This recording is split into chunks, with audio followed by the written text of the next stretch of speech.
Pour remettre le prix de la transformeuse de l'année, j'accueille à présent la responsable de la transformation du groupe FDJ, Virginie Guibou-Perrin. Merci beaucoup.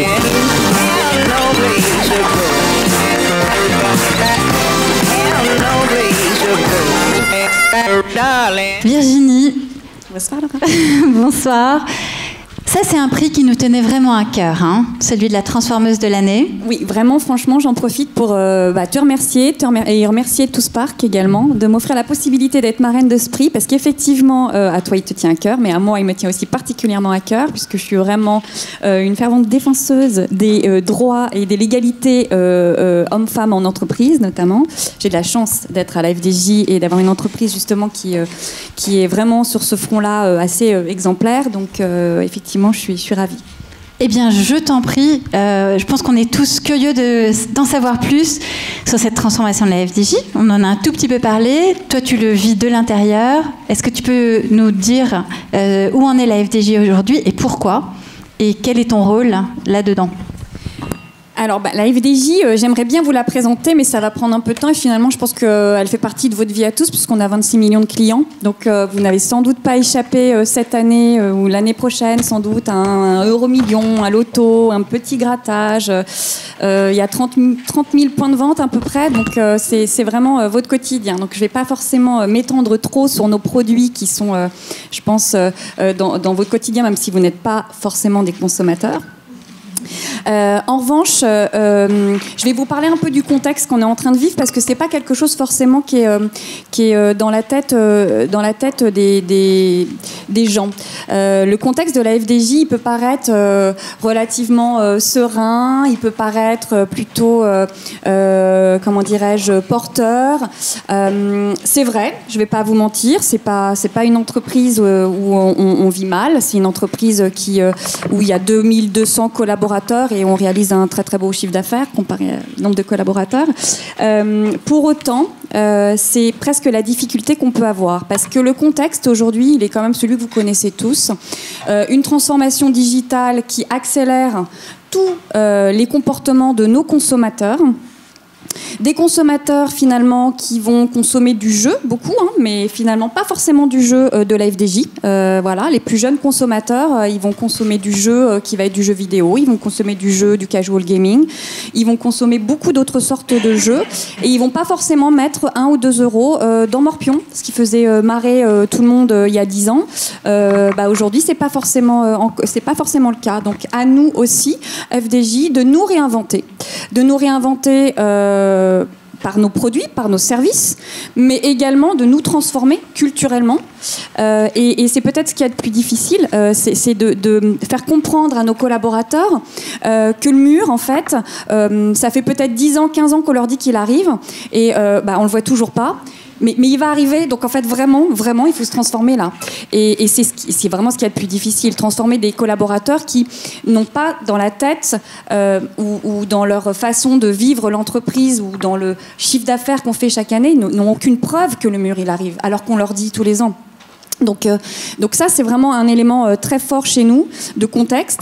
Et le deuxième élément, et je pense que vous n'êtes pas sans le savoir, hein, même si on parle beaucoup de ADP, mais là, pour le coup, on parle plutôt d'aéroport, c'est en fait que l'État a décidé de mener un projet de privatisation d'un certain nombre d'entreprises, et nous en faisons partie. Donc là, pour les collaborateurs, le mur, il peut être assez rapidement atteint. Aujourd'hui, c'est un projet. Mais qui va se concrétiser ou pas, mais en tout cas qui peut nous arriver. Donc le parti pris, justement, c'est de s'appuyer sur ce type de ce projet-là pour pouvoir dire aux collaborateurs, bon alors, ok, il n'y avait pas d'électrochoc, vous aviez l'impression que rien n'allait se passer, que tout était formidable et merveilleux, vous êtes super engagés, tout ça marche bien, mais là quand même, il y a un projet, et là, vraiment, voilà, ça va, à un moment donné, la loi Pacte, elle va passer, et ça va nous tomber dessus, peut-être. Et quand ça nous tombera dessus, il faut qu'on soit prêt, il faut qu'on soit performant, en tout cas, il faut qu'on soit plus performant, il faut qu'on arrive à être plus agile, il faut qu'on arrive arrive à être plus innovants. Et ça se transcrit finalement dans tous nos modes de fonctionnement. Ce sont les collaboratrices et les collaborateurs du groupe qui doivent pouvoir porter finalement l'innovation, la performance, cette culture de la performance. Donc ça veut dire changement de culture également. Et sans perdre en fait tout ce qui fait notre ADN, c'est-à-dire vraiment ce qui va permettre d'engager nos collaborateurs et de continuer de les engager d'ailleurs. Et ça, c'est une des choses qui m'a toujours fascinée à la Française des Jeux. Tu parles d'ADN. L'ADN des collaborateurs, c'est que vous avez des collaborateurs ultra engagés. Ultra engagés. Je sais pas, mais en tout cas, on est sur des scores qui sont quand même assez importants, ouais. Et puis en plus, qui bougent pas beaucoup, puisqu'on a un baromètre biannuel qu'on appelle FDJ Scope. Et c'est vrai que voilà, on voit que tout le monde est vraiment plutôt satisfait de l'entreprise, plutôt engagé dans la stratégie. Mais d'ailleurs, voilà, le corollaire, c'est qu'on a un turnover qui n'est pas très élevé non plus. Mais en même temps, les collaborateurs aiment travailler dans l'entreprise, sont plutôt bienveillants les uns avec les autres. Enfin, il y a vraiment des valeurs très très profondes et très humanistes en fait, d'accord, qui sont vraiment celles d'une société avec un fondement très populaire. Ok, donc quand une transformation d'entreprise repose à ce point sur ses collaborateurs, et quand ces collaborateurs ont une culture d'entreprise qui est si particulière, comment est-ce qu'on fait ? Alors en fait, comment est-ce qu'on fait ? On le fait de manière hyper rigoureuse et organique. On se repose sur nos collaborateurs, évidemment. Donc rigoureuse parce que pour emmener les collaborateurs à se transformer, il faut d'abord emmener les premiers collaborateurs, c'est pas les premiers, mais il faut emmener les collaborateurs qui vont être décideurs du groupe à être exemplaires et donc à se transformer eux également. Donc ça veut dire que c'est le COMEX. Et c'est peut-être là la plus grosse difficulté, parce que le COMEX va pouvoir nous dire que oui, il faut se transformer, mais lui-même ne va pas forcément faire cet effort ou admettre qu'il en a besoin. Et là, franchement, on a travaillé avec toute l'équipe. Puisque moi je suis en charge effectivement de l'équipe transformation qui porte en elle la com interne, les outils collaboratifs, tout ce qui est change management, et on a travaillé avec toute l'équipe à construire finalement tout un plan d'accompagnement extrêmement rigoureux avec des livrables très précis qu'on a présenté au COMEX, on a fait adhérer le COMEX et on leur a demandé d'être les porteurs finalement de ce dispositif et d'être les premiers à cascader ce dispositif en fait. Et ça a très bien fonctionné. Ça a très bien fonctionné aussi parce qu'on a une DG et notamment une présidente, Stéphane Pallès, qui est très engagée dans cette transformation et qui a compris l'intérêt au moment de notre nouveau plan de régénération de plan Strat 2025, qui a compris l'intérêt d'être accompagné et d'accompagner les collaborateurs parce que il y a quelques mois, on a changé complètement de modèle opérationnel. On est passé d'un modèle extrêmement classique, je dirais, par ligne de service produit, à un modèle en business unit. Et alors ça, déjà, ça crée vraiment beaucoup de friction, ça va créer beaucoup de remous, ce qui est plutôt intéressant d'ailleurs, parce que voilà, nous en tant que transformeuse dans l'entreprise, c'est là qu'on va pouvoir jouer et pouvoir intervenir justement pour que les remous soient les plus soft possibles. Donc on a vraiment eu ce sponsorship, je dirais, du COMEX qui nous a permis ensuite de pouvoir emmener les directions métiers et ainsi de suite les collaborateurs. Et donc, on va rester à l'écoute de toutes sortes de nouvelles et d'informations sur la FDJ. L'heure est venue. Est-ce que tu veux nous dire quelle entreprise sera lauréate de ce prix de la transformeuse de l'année ? Oui, alors moi je suis ravie parce que c'est une entreprise qui, sous certains aspects, nous ressemble un peu à la FDJ. C'est Engie. Engie et notamment la filiale B2C. Et Engie a également, comme la FDJ, de nombreuses contraintes réglementaires et a surtout un vrai sujet qui est arrivé à un moment donné d'ubérisation parce que, notamment sur le B2C, vous et moi, on pourrait potentiellement produire notre propre électricité. Donc Engie a dû très rapidement, parce que le mur était vraiment là, juste là, se transformer, mettre en place des choses extrêmement innovantes et porteuses pour la transformation. Et c'est ce qu'ils ont fait avec succès. Et en plus, petit coup de cœur, ils sont également présidés par une femme emblématique. Donc ça, c'est aussi important. Voilà. Et je vous invite justement à applaudir chaleureusement la transformeuse de l'année, Sandrine Dangenière, qui est Chief Transformation Officer de la BU B2C chez Engie.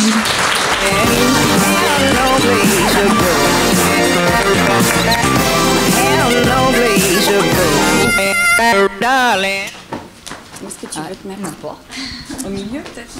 Oui. Eh bien merci.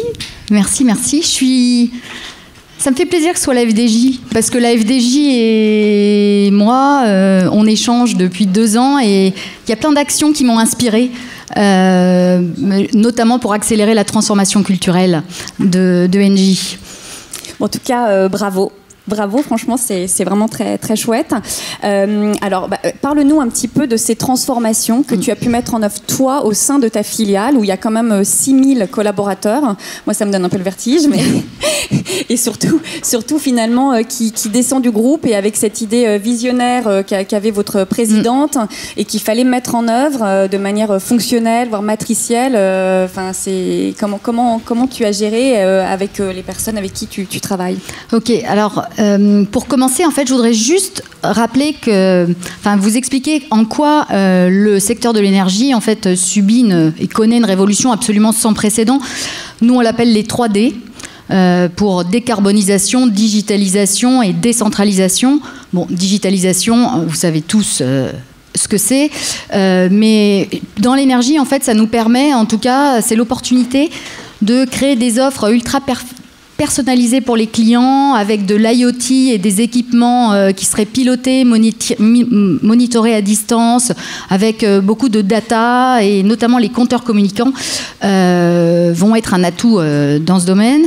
Le deuxième D, c'est la décarbonisation, donc évidemment montée en puissance des énergies renouvelables, de la conscience populaire qu'il faut faire quelque chose pour le climat, et des technologies comme le solaire qui deviennent aujourd'hui accessibles en termes de prix. Le troisième D, c'est la décentralisation, c'est ce que tu viens de dire. La décentralisation, c'est le fait de se dire qu'avant, l'énergie, c'était produit dans des centrales, mais que de plus en plus, dès maintenant, l'énergie, et notamment l'électricité, c'est chaque consommateur qui va pouvoir la produire lui-même. Et il y a un mouvement de fond là, qui est en train de s'accélérer, qui sont des communautés énergétiques, ou des lotissements. Et là, on a un pilote à l'Île-Dieu, par exemple. Des lotissements entre eux se produisent, approvisionnent, font de l'effacement quand il y a une maison, quand on est en surconsommation, ou quand il y a un habitant qui n'est pas chez lui, pour être en équilibrage du réseau.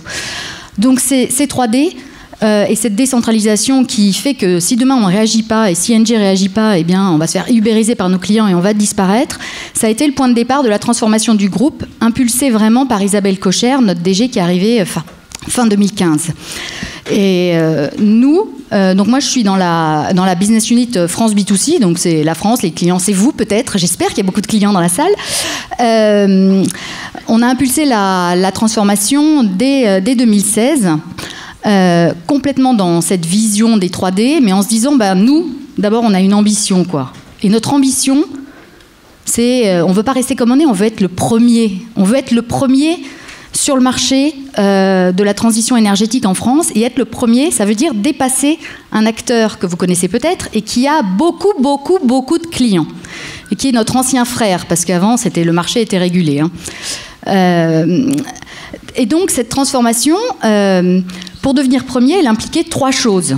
D'abord croître, forcément, puisque nous on est parti de 11 millions de clients, les autres ils en ont 28 millions, et on n'avait que du gaz. Donc croître et développer de nouveaux services, puisqu'on n'avait que du gaz, mais il fallait qu'on se développe sur l'électricité, sur les services, sur les équipements au foyer, sur l'autoconsommation, sur tout un tas de choses de dépannage, par exemple à domicile pour les clients. Le deuxième axe de cette transfo, le deuxième chemin à parcourir, c'est la performance, évidemment. Donc, développer, certes, mais réduire les coûts, toujours réduire les coûts. Comme dirait mon chef, les coûts, c'est comme les ongles. Il faut les pousser parce qu'ils poussent tout le temps. Il faut les couper. Voilà. Donc on coupe les coûts, on pilote par la valeur, mais tout en maintenant un haut degré de satisfaction client. Hein. Donc l'équilibre n'est pas toujours évident à trouver.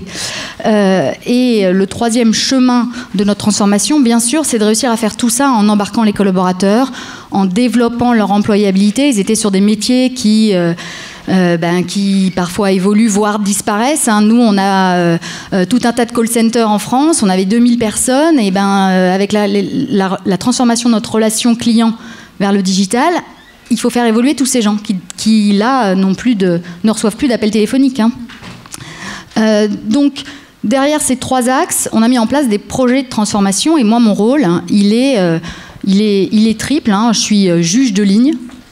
Donc, je vérifie. Enfin, je regarde si ça... Voilà, je monitore et je suis que ça avance. Mais il est aussi d'être coach. Parce que mon rôle, c'est de débloquer les problèmes et de donner l'énergie du changement pour faire avancer, quoi. Et le troisième, il est challenger. Je dois sans cesse m'assurer qu'on ne retombe pas dans le run, mais qu'on est bien au bon niveau de transformation. Qu'on est suffisamment exigeant envers nous-mêmes. Merci.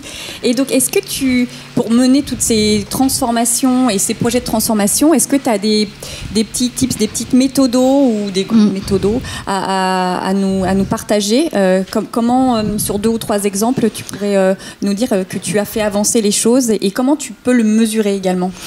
Alors, donc moi, ça fait 3 ans que je fais ça pour la BU. La première chose, je pense que c'est vraiment un facteur clé de succès, c'est que la vision, elle soit claire, elle soit partagée. Ensuite, qui est un alignement notamment du CODIR. D'ailleurs, je ne l'ai pas dit, mais je suis contente parce que c'est Girls Power. Hein. Dans notre CODIR, de 12 personnes, on est 8 femmes. C'est pas mal. Donc, un alignement autour de la vision et de l'urgence à se transformer. Et cet alignement et ce sens, il doit être expliqué à chacun des collaborateurs, à toutes les strates de l'organisation. Et ça, c'est peut-être le plus difficile parce qu'on a des équipes de techniciens de maintenance à l'agence de Brignoles, mais on a également des data scientists de Folai à Paris, ou des développeurs IT incroyables, ou des super pros du marketing. Enfin, on a de tout comme people. Et finalement, je dirais que cet alignement ou cette vision, donc moi, la chance que j'ai, c'est que j'ai un levier. J'ai également la com interne, donc je peux déployer tout un tas d'actions ciblées en fonction des personnes et de la façon dont elles peuvent comprendre et s'approprier les messages. Mais je dirais que le plus important, c'est peut-être que tout le monde soit aligné, quoi. On a une CEO qui est hyper alignée, hyper engagée, qui a presque un discours messianique. Quand on l'entend, je veux dire, c'est ses tripes qu'elle met sur la table et elle veut vraiment faire d'Engie l'entreprise qui apportera l'énergie au plus grand nombre, au moindre coût dans le monde entier. Et moi, je suis alignée et je suis exemplaire aussi parce que, ça c'est le deuxième niveau, c'est que je prends des sujets, quoi. Je pense que ça c'est hyper important pour acquérir la confiance des collaborateurs et de la légitimité. C'est que moi, je pilote pas d'équipe, je suis toute seule. Enfin, j'ai 2 personnes en com interne, mais je suis toute seule et je m'engage et je m'implique et je me mouille quand les sujets sont compliqués ou quand on n'a pas de pilote, parce que sinon les autres projets sont pilotés donc par des pilotes. Et ça permet de dire qu'on est un COMEX, enfin notre CODIR agit, quoi. On n'est pas uniquement là pour compter les points. Et comme j'aimerais bien ne quand même pas être la seule à agir, ou en tout cas aider de plus en plus de gens à agir, je me dis, voilà, maintenant ce que j'aimerais, c'est pouvoir acculturer tout un tas de personnes, ça c'est le 3e point dans l'entité, et je viens de lancer un incubateur de transfo culturel qui s'appelle Grandir Ensemble, qui ne sera pas ouvert à tout le monde, en tout cas là dans notre BU, mais où en fait je me dis, voilà, les gens, ils vont avoir besoin de développer certaines soft skills pour être capable d'accompagner la transfo et d'apprendre des choses qu'ils n'apprennent pas à l'école, comme l'art du pitch, la priorisation agile, faire un bon feedback à son collaborateur, des choses comme ça. Et là, on vient juste de lancer ça et les premières sessions auront lieu en mars-avril. Génial, merci beaucoup Sandrine. Franchement, c'est très inspirant. Vraiment. Merci.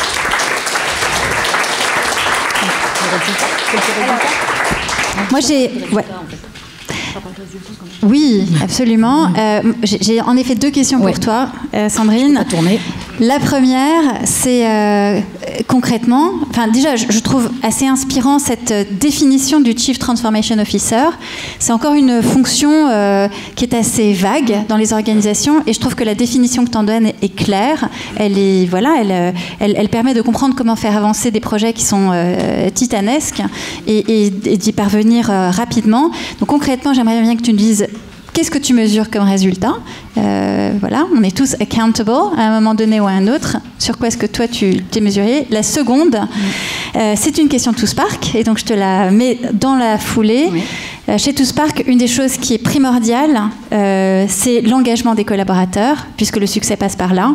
Comment fais-tu? Bon, alors ça tombe bien, parce que dans l'équipe AI, il y a l'engagement.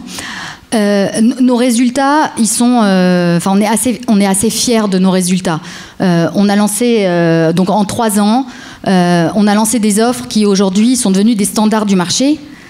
Aujourd'hui, tous les fournisseurs d'énergie vendent de l'élec verte, mais on a été les premiers. Et les premiers à le lancer. On a lancé des offres sous forme de pack avec un financement intégré, par exemple pour un pack chaudière, parce que tout le monde ne peut pas se payer une chaudière comptant. Maintenant, tous les concurrents nous copient. Et ça, c'est un super résultat. On avait une marque, là, Engie, existe que depuis 4 ans. Maintenant, on a un taux de notoriété spontané de 70%, et ça c'est formidable en partant de 0. On a multiplié nos ventes digitales par 3, je ne sais même plus exactement les chiffres. Donc vraiment, on a des super résultats business, mais ce qui est le point le plus encourageant, c'est qu'on n'a pas laissé nos collaborateurs à la traîne ou derrière nous. Et pour mesurer l'engagement,